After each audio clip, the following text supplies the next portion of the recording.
Welcome to Let's Run Facebook Ads, the podcast with myself, James Urquhart, and today we are joined by Nathan Lomax, who in the agency world is a bit of a legend, and he's the co-founder, CEO, owner of some description. We're going to whack out as many job titles as going of Quickfire Digital, who are a e-commerce specialist, and they specialize in Shopify.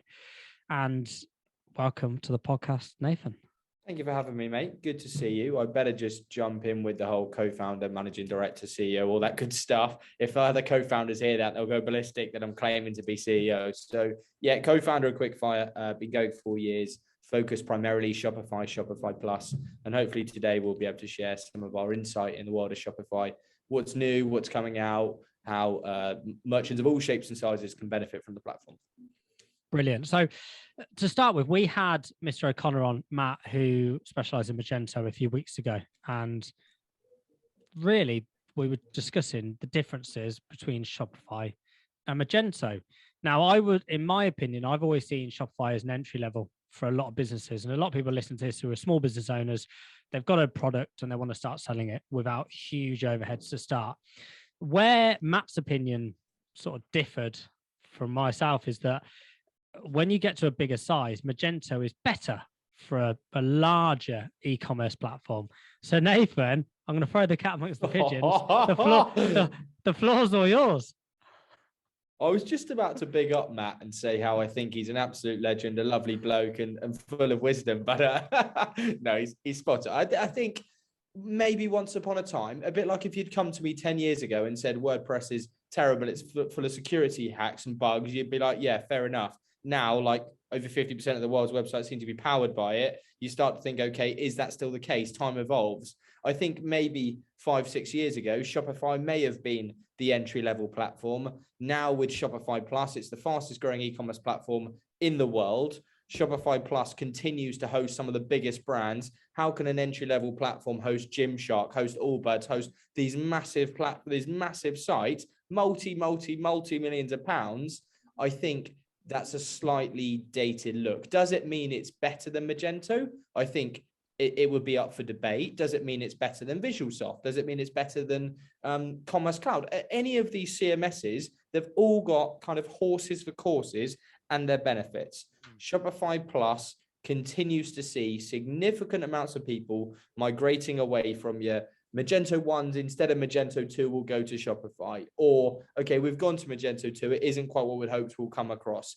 This does not mean that Shopify is the only platform. And just because we promote Shopify, and that's what we work on, it would be really wrong of me to give advice that this platform is your only platform. There is loads of choice out there. And for any business owner, this is one of the biggest challenges you will face, is choosing the right platform for you.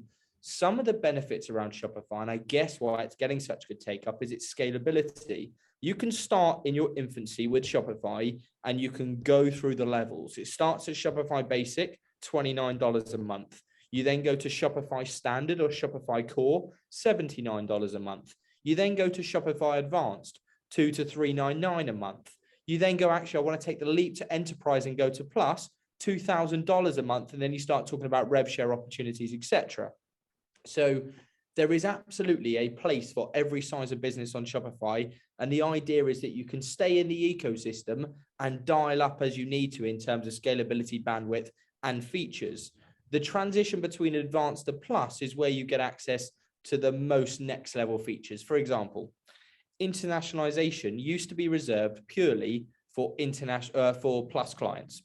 So you would go on Shopify Plus, you would get 9 expansion stores. So you would say, okay, I'm going to have a wholesale channel. I'm going to have a US channel. I'm going to have an EU channel. I'm going to have all these different stores with localized content. I'm going to get a translation specialist in to come and help us write the content. And we're going to really go hyper niche and focus on this vertical.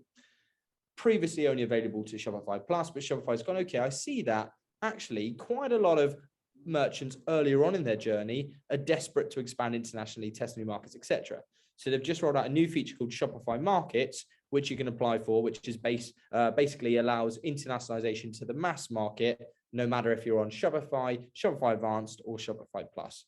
I mean, I could talk all day around the features, but I appreciate you may have a few questions. So do just tell me to shut up when I'm going on too much.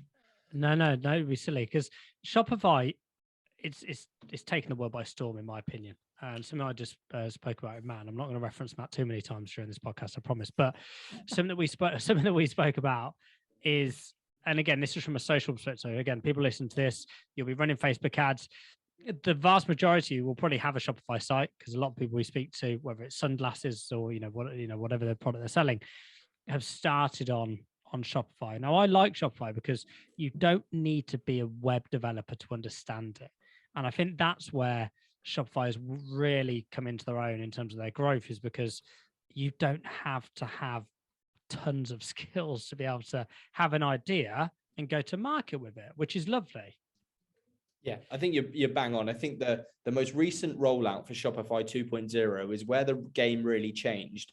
Traditionally, if we'd had this conversation 12 months ago, the homepage of Shopify, exceptionally customizable. You can add image left, text right, you can add carousel, you can add logos, you can add sliders, all the kind of stuff you'd expect to be able to do. Fantastic. As soon as you get to the about page and you want to start telling the story of the brand and everything else, everything becomes very blocky. It was like, here's text, here's an image, like it or lump it.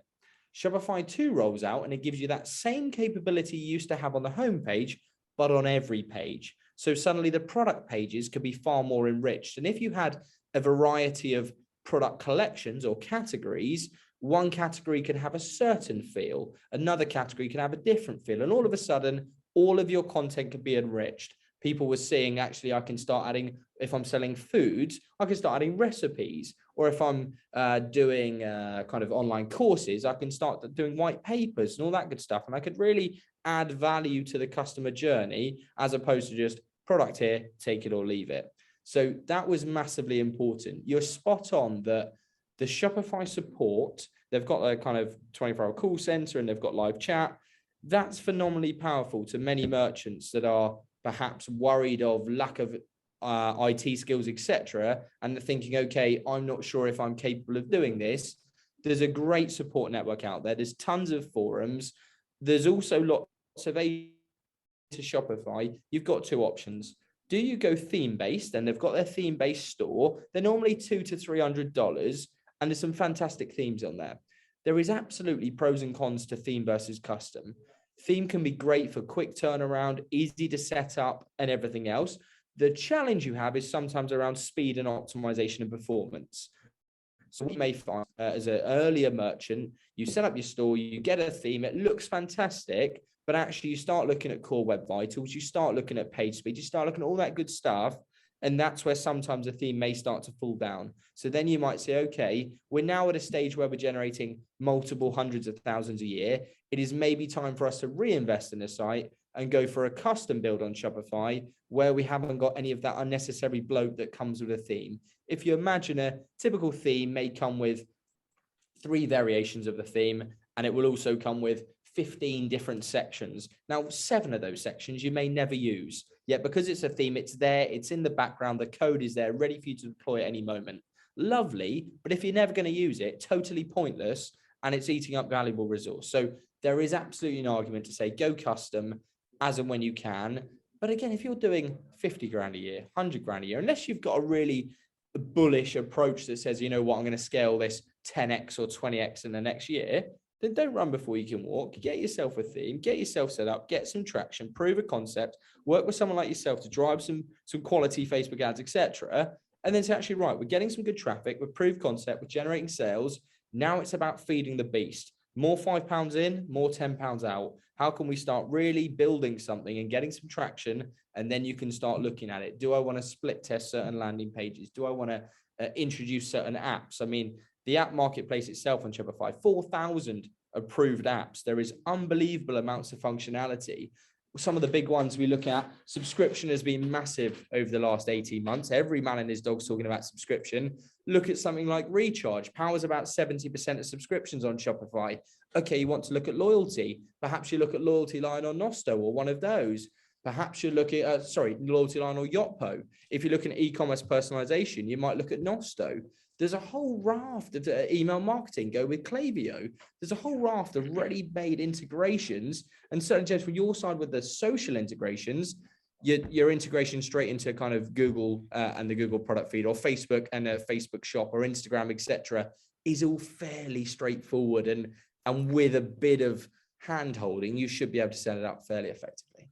Yeah, the integration Shopify has with Google and Facebook, Instagram, and it is very easy. You don't have to be an IT specialist or web dev guru anymore. It's, they've made it very, very, very, very easy for anyone to understand. Theme versus custom. I'm glad you brought this up, because it's something I wanted to discuss, actually, because I've set up a few Shopify sites. This was donkeys years ago, and I'd always go for a theme because it's easy. That's the reality. Like you said, prove concept and then test. What's the massive difference between themes and custom? And the reason why I ask is because surely themes have a track record. So it's like certain colors on landing pages. We know buttons should be certain colors because we know they convert better. Surely a theme should be better than a custom. It's a really interesting point. And in theory, if you took it purely as a UX UI conversation, you would like to think absolutely. If the theme developers have thought to themselves, okay, let's put in all the items we know convert, we know what. For example, hero image at the top, product carousel, recently viewed, recently purchased. For anyone listening that is thinking, I want to get a theme, I've often looked at a theme called Prestige. It's about $300. It's very good. I think the variation of it is Vogue or something. There's some really nice themes with Prestige. And when you're looking for the themes, I think it's themes.shopify.com or something. I can dig it out, but have a look at, it's got to be OS 2.0. Okay, that is something to look for. It's got to be 2.0 compatible. That's the kind of easy page builder thing I just talked to you about. Make sure it's 2.0 compatible.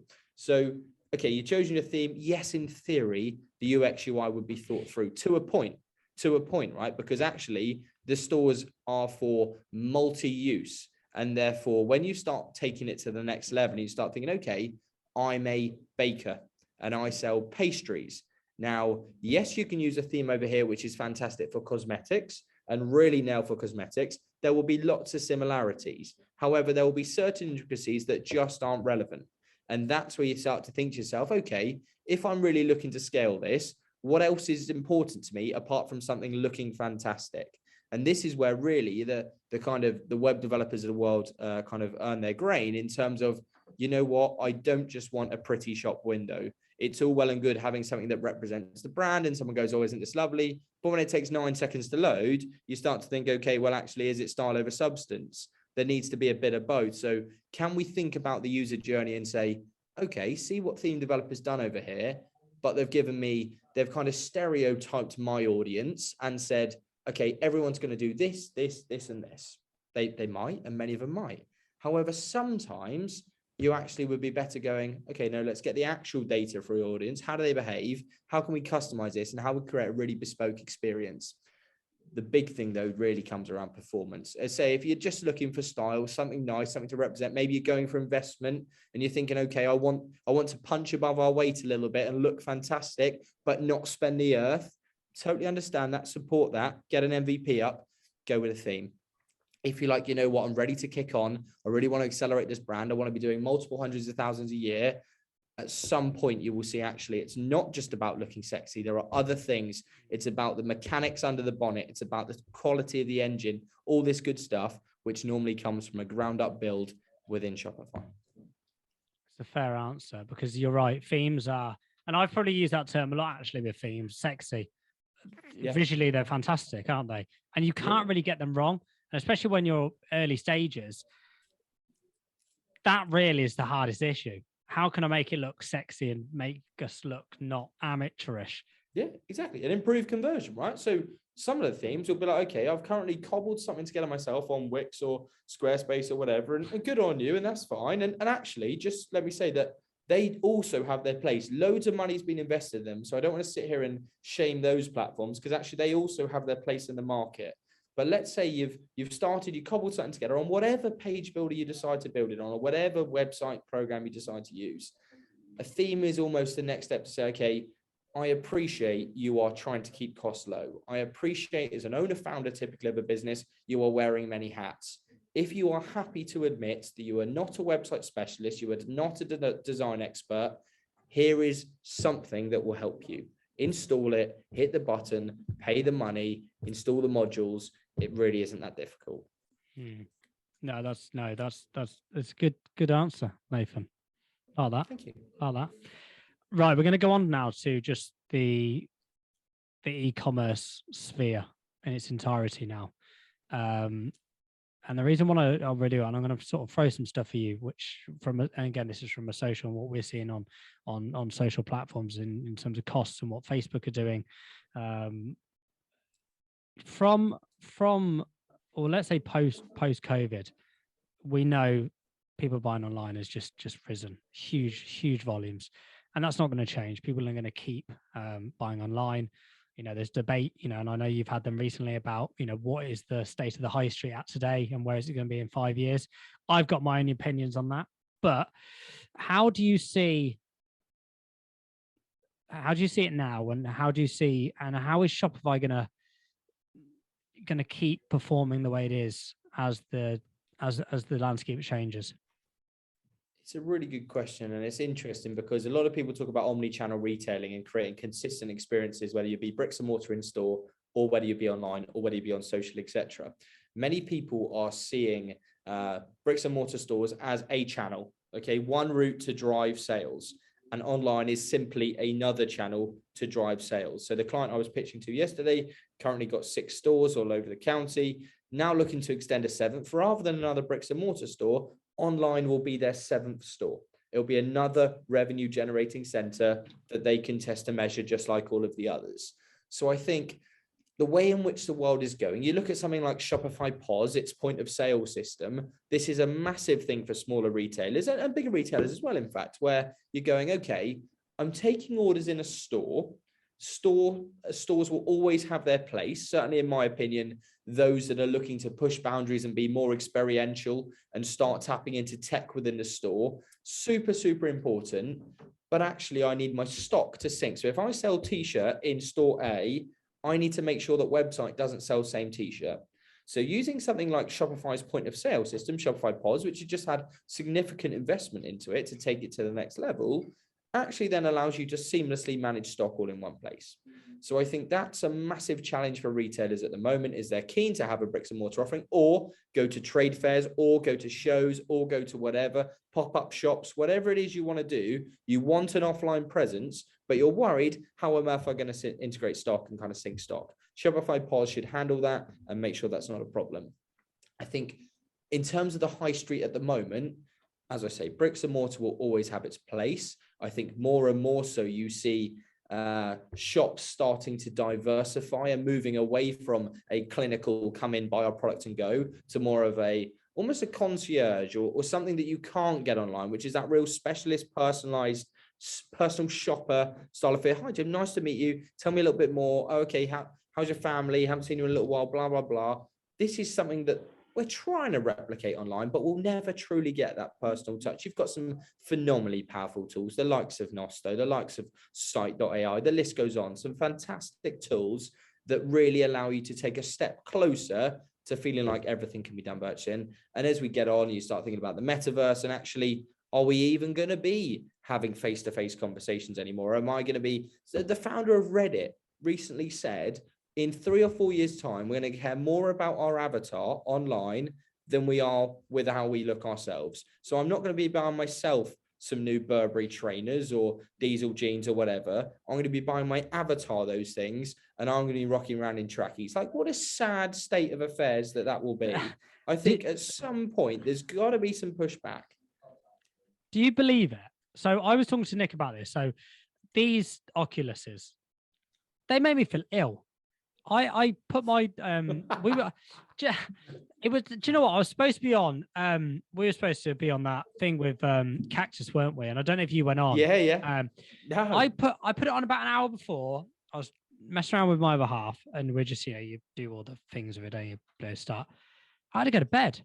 I've never felt so ill in my life. I don't get travel sickness. I had to go to bed. I was asleep till the next morning. I don't sleep either. I've never. So for me, I couldn't think of anything worse than sitting in the metaverse with some Burberry trainers on. It just, well, I don't know where. I'm intrigued how it's going to play out. I really am. This metaverse is, I think, from an e-commerce perspective, I think it's crazy because, like you said, if you can look at whether it's a sofa or, like you said, probably pastry is a bad example, but some of the garments or all that, shoes, whatever it may be, it's amazing to be able to really interact with that product online. But actually the brick and mortar, like you said, actually that needs to evolve now. It can't just be a rack full of t-shirts. There's got to be I'm going to use the word experience. I don't know if that's the right word, but like I said, that concierge service, it can't be like it was. It just can't be. Well, if you look at RTFKT, which are the company that used to design shoes before Nike bought them, and in the metaverse, and you think, okay, I do believe when I look at my mother half and I got a kind of 19-year-old and a 13-year-old. When you look at our 13-year-old and you think, okay, she's on Fortnite almost all day, every day, whenever she can be. She's having conversations online. When she speaks on Snapchat and things like that, they're not having conversations like you and I with, hi mate, how's your day, what you've been up to. It's literally picture of face to picture of face, face of broccoli, face of something else, but that's how they're communicating. It's absolutely bizarre. But I don't think the metaverse in the world we're seeing, the biggest problem I see at the moment with it is there is no central platform. If I'm going to create a pair of shoes that are going to be sold on Decentraland, great. Those people on Sandbox can't wear the same shoes. Those people on other platform can't wear it. And everyone's creating their own little version of the metaverse where they're in this controlled environment, where they've got a map and whatever, and they can run around. Fantastic. I mean, if you remember the Tamagotchis of years gone by, you used to have to feed your thing, right? Okay, eventually, do they start having to be fed to survive and water? And do you start nurturing it? And do you start taking it to the gym and all that good stuff? Who knows where it could go? But I personally think we're a little way off seeing the true potential of the metaverse when you think, okay, put yourself in a retailer's shoes. They don't have to ship anything. They don't have to create brand new product lines. They can create brand new revenue streams, hugely profitable, selling the same pair of shoes that they're costing them £25 to make, actually zero cost, zero shipping, zero everything else, and they're selling thousands of them online. The other thing to consider is the Oculus at the moment, in my eyes, is a little clunky. I can't imagine us all living in this world with massive headsets. Can I imagine us living in a world where you've got a contact lens, which is programmed, and actually I'm just looking up and I'm seeing a computer screen. I've got no tech, but just there in front of me is a computer screen. I'm asking myself a question.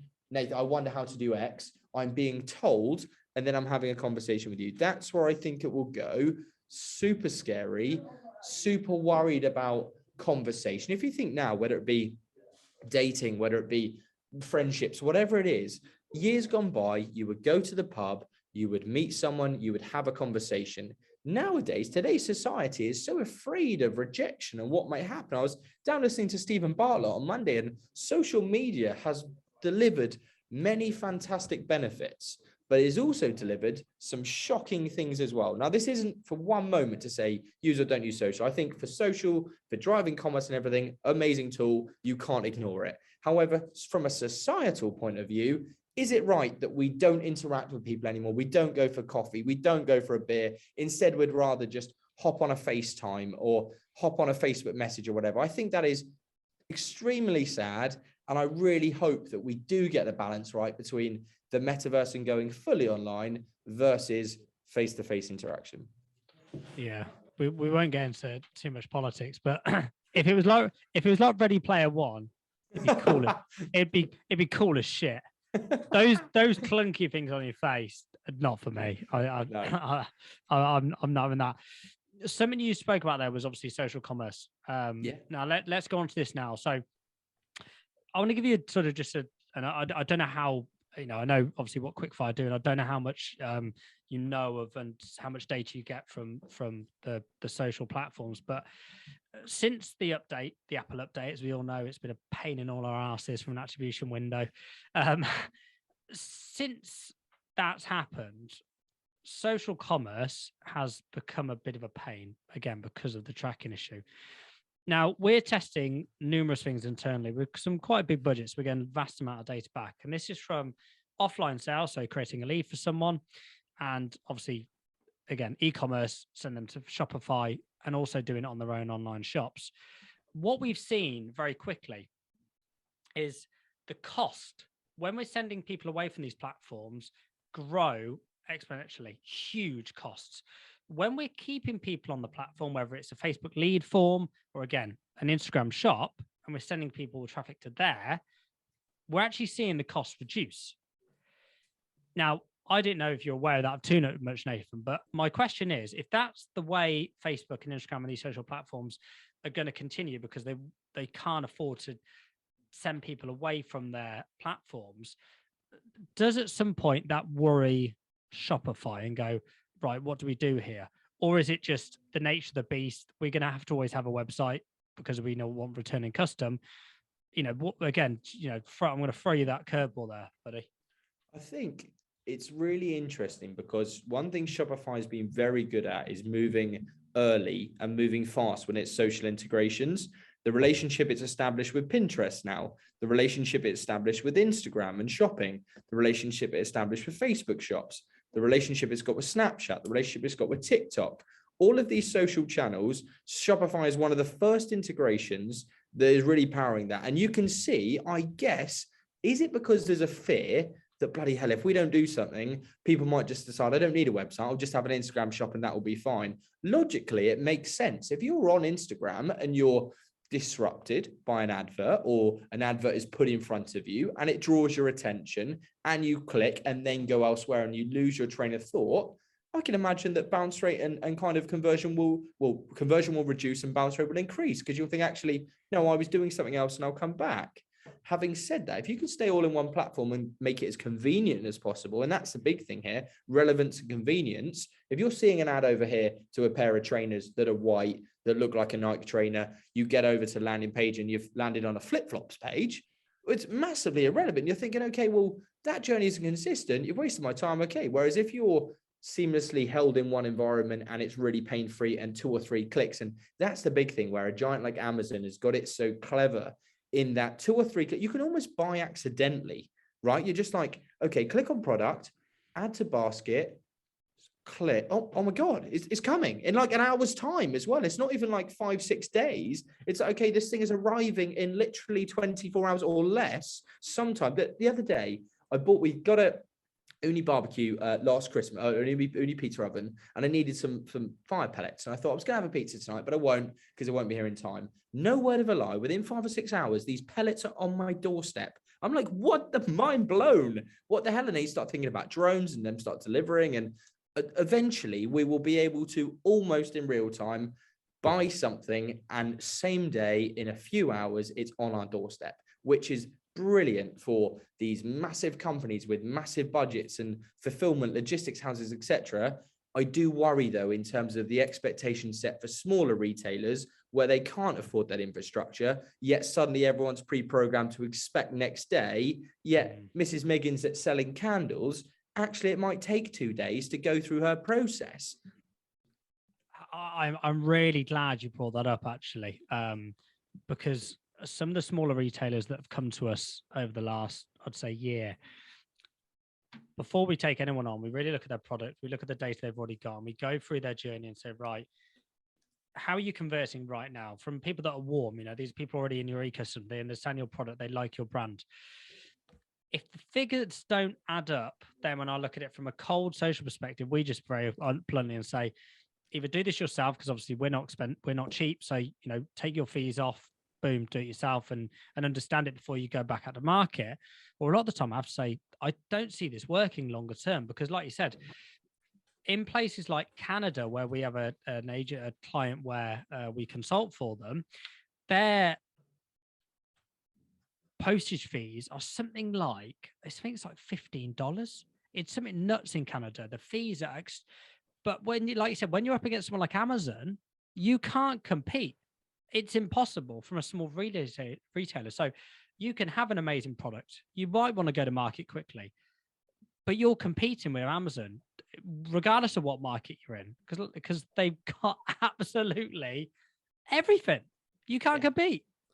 Well, and that's where the story and the journey and the people behind the brand really help to differentiate. And that's where your enriching of about page, story page, content pages, recipe pages, blog pages, all that good stuff really comes into its own, because that's what Amazon can't compete with. is in terms of the story of you and the story of why buy and the purpose or impact you're going to have. And the rise of sustainable commerce and the rise of commerce with purpose, as opposed to just buying a pair of trainers now, I will start to think about certain, okay, is there rubber involved, or what have I got in the product? Or when I'm buying something, I'm like, okay, what plastics are involved? Are there reusable plastics? Is it sustainable? How was it sourced? That kind of information, you can really tell a story and educate someone on a website. Amazon, far harder to do that. So that's where I see us getting the edge. One thing I'd be keen to discuss with you is the data, because you're quite right there. A lot of the stuff we're doing, and I see you guys doing as well, is before you take on any client, you're having a very upfront conversation to say, let's crunch some numbers. Can this work for both parties? The challenge is what happens when you can't rely on the numbers with GA4 and all this good stuff. All of a sudden, what we're seeing is some of the analytics data is becoming unreliable. Some of the bigger players are even going, you know what, I'm not even going to use analytics. I'm going to build my own data lake and start pulling in all different sources. So at what point are we kind of taking information we've used to be taking it as gospel, but now we're even starting to question some of the data, which for years has been seen as super reliable. We're now like, oh, actually, Facebook's telling us we've generated this amount of leads. Google's telling us this amount of leads, and third-party channel is telling us something different entirely. Data at the moment is my biggest headache, Nathan, and something that I'm getting very frustrated on LinkedIn. There's quite a few things that annoy me on LinkedIn at the moment. Fucking one of them was ADHD, but I'm not going to go on to that today. But is these snapshots suddenly of people's ad managers. Now, for years, it was quite easy on Facebook. You could whack out an ad and you can get some orders. And then it got harder, and then you didn't see any of these snapshots. Weird that. Then weirdly, when they put in the modeling, so it's not actual orders people are getting, it's a model that Facebook feels that ad will get you. I'm seeing all these huge numbers. You know, I saw one the other day, said, I put in 10 grand, I made this guy $500,000.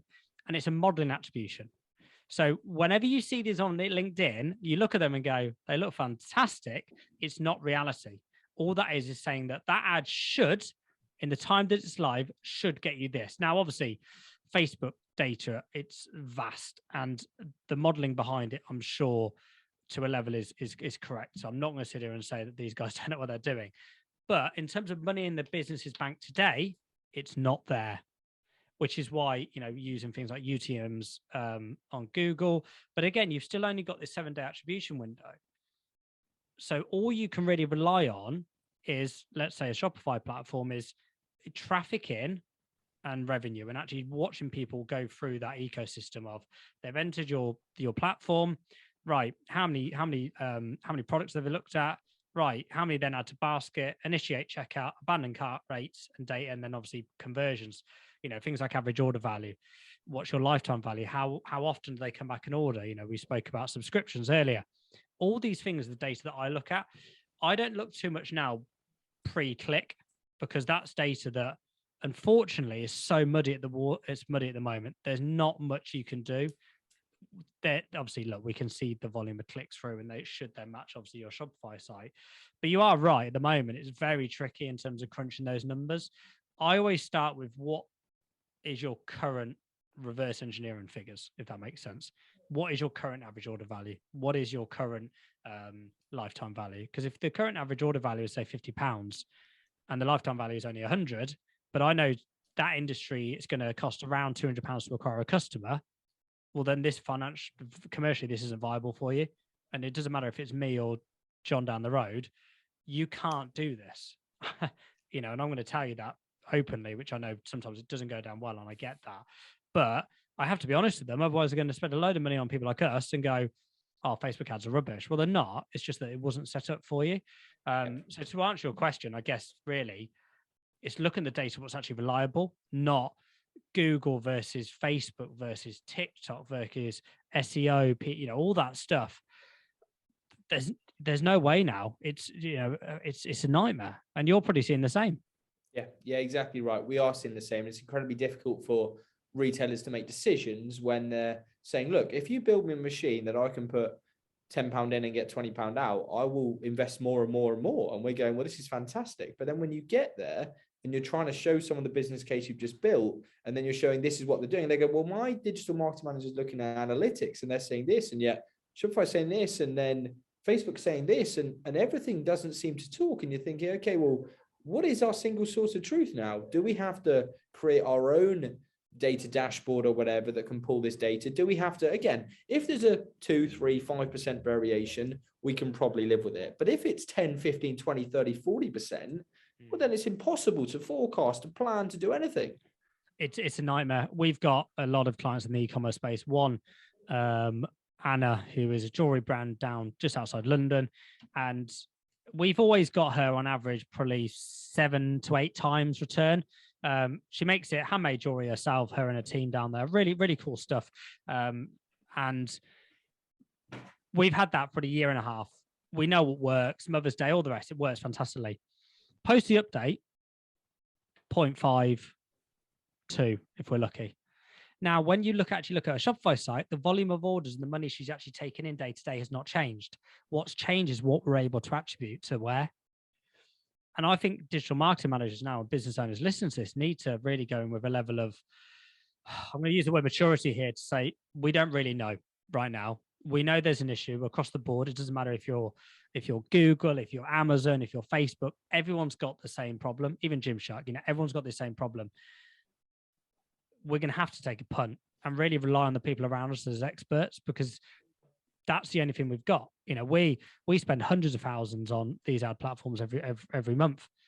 We are struggling. We've got our own dashboards that work to a level, but then because you've only got that 7-day attribution window, we still are producing revenue for that business, but we can't attribute it to us as a Facebook marketer. And it'll be the same with, PPC agency or SEO agencies.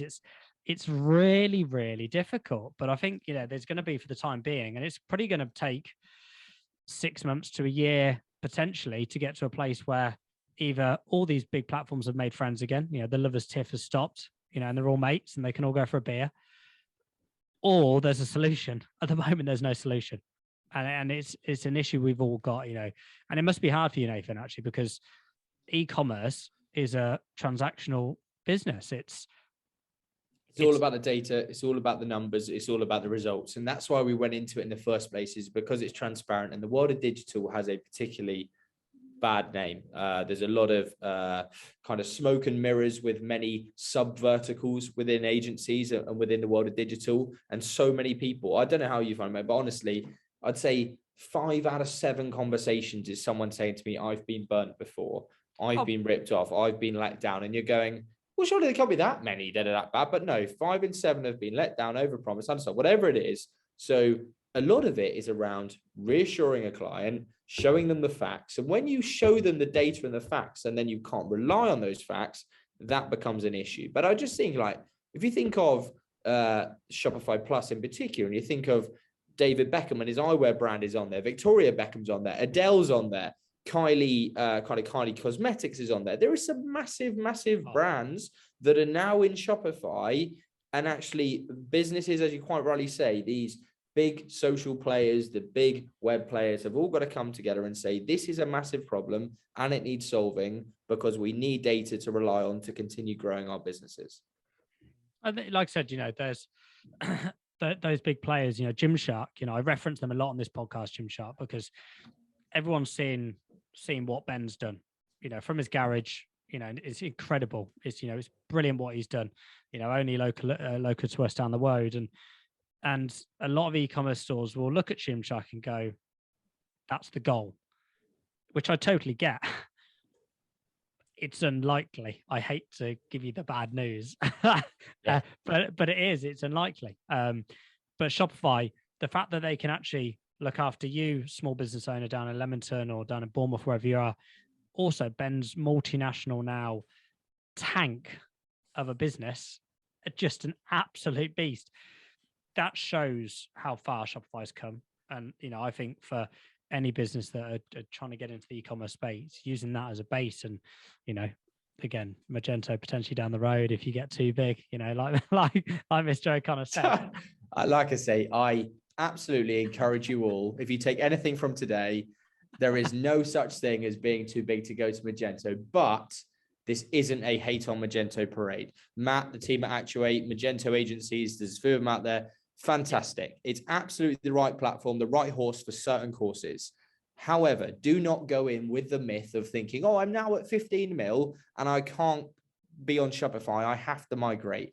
Absolute bonkers, absolute nonsense. If Gymshark can do it, don't tell me you can't do it. If you're bigger than Gymshark, let's have a conversation. But until then, nonsense. That's fair. Well, look, Nathan, let's wrap this up. But I wanted to reference a white paper I believe you've been working on recently, haven't you? Yeah, there's a couple, but the one that I've worked on most recently is the Best in Class e-commerce report 2021. Is that the one you're talking about? It was, yes. Yeah, fine. So essentially what we did is we got a series of agencies and partners together. And again, when you look at Shopify itself, you look at its ecosystem, you'll see that 4,000 odd apps, there are brilliant minds behind these apps and businesses that are looking to improve the e-commerce experience or journey. So we've tapped into hopefully the brightest minds there, some of the brightest minds in Shopify land in terms of agencies to say, okay, you look at We Make Websites, someone like that, one of the biggest players in the Shopify space. You look at someone like Blend Commerce, you look at Eastside Co, all these big players. Well, for Eastside and Blend, we managed to get them in this year's report and hopefully we make in next year's report. But they've all come together to collate one report that says, based on our knowledge, experience and expertise, this is where we're heading. This is what as retailers, it doesn't matter if you're doing £2,000 a month over here or you're doing £200,000 a month over here and more. This is what you need to be considering. It's free. It's able to download. I encourage you to check it out. I hope it's okay to plug, James. It's on our website. No. Have a look. Well, I'm sure we can put in some comments as well. It's on my LinkedIn profile, etc. Best in Class e-commerce report 2021. Every year we plan to run something similar, and hopefully, James, yourselves may be interested in writing a kind of piece around Facebook ads and how to get the most out of those for next year's report. But really important that if you're looking for just a bit of a sanity check and going, okay, there's so much information out there, I suggest you have a good read and see any untapped potential that you may have, some quick wins that you go, you know what, that could really kind of catapult my store in 2022. Yeah, and I just want to echo that. You know, you, Nathan, have really brought this sort of Shopify e-commerce sort of ecosystem together of agencies. You know, the stuff you've done on LinkedIn and some of the agency networks that we're both part of, you really bring those together. So anyone listening, find Nathan Lomax on LinkedIn or Quickfire Digital, which I'm sure that's where you'll find the white paper. Download it. It's like I said, do it as a sanity check. You're doing loads for this little industry at the moment, Nathan. So massive kudos, and I appreciate you coming on. Next time we're gonna have you and Matt on. Boxing gloves, red corner, blue corner, and we'll just fight to the death, shall we? I think that's probably the best way to solve it. Absolutely. We'll have you both on. But no, it's been great to have on. I'd love to write some stuff in it. The problem is I've got no data, so I could just be lying. Just make it up. I could be talking absolute bollocks on there. Nah, mate, it's all good. But thank you for having me on, mate. I've really enjoyed it. I hope that those who are listening have found it interesting. Like, just reach out to us on LinkedIn. I'm always up for chatting and meeting new people. It's not all about, oh, you can only chat if you want to become a client. Honestly, you just want advice, bit of thought, bit of feedback. I've just been on a call with someone today that had just set up a business selling pepperoni in a D2C world. And they were like, okay, Nathan, I've had the store built, so there's no work for you here. I'd just be keen to pick your brains for half an hour. What have I missed? Oh, okay, you haven't got a recommended products on your product pages. You haven't told the story. It's just very clinical. You've got too many hurdles when you're trying to purchase. There's too many steps. You've got no carousel on the homepage. Just some low-hanging things. And actually, look, take those back to your own web developer. You don't need to employ me to do it. Take them back and get it done. But if you can operate in a world of paying it forwards and helping others and serving others, it will come back in its droves. It's not about necessarily making as much money today. It's about building a community, supporting others, bringing others up, building an e-commerce community that we can all support and collaborate. Yeah. Well, look, Nathan, you've been an absolute legend for coming on. So thank you very much. And I'm sure we'll speak soon, buddy. Pleasure, mate. Take care. See you soon. Thanks again.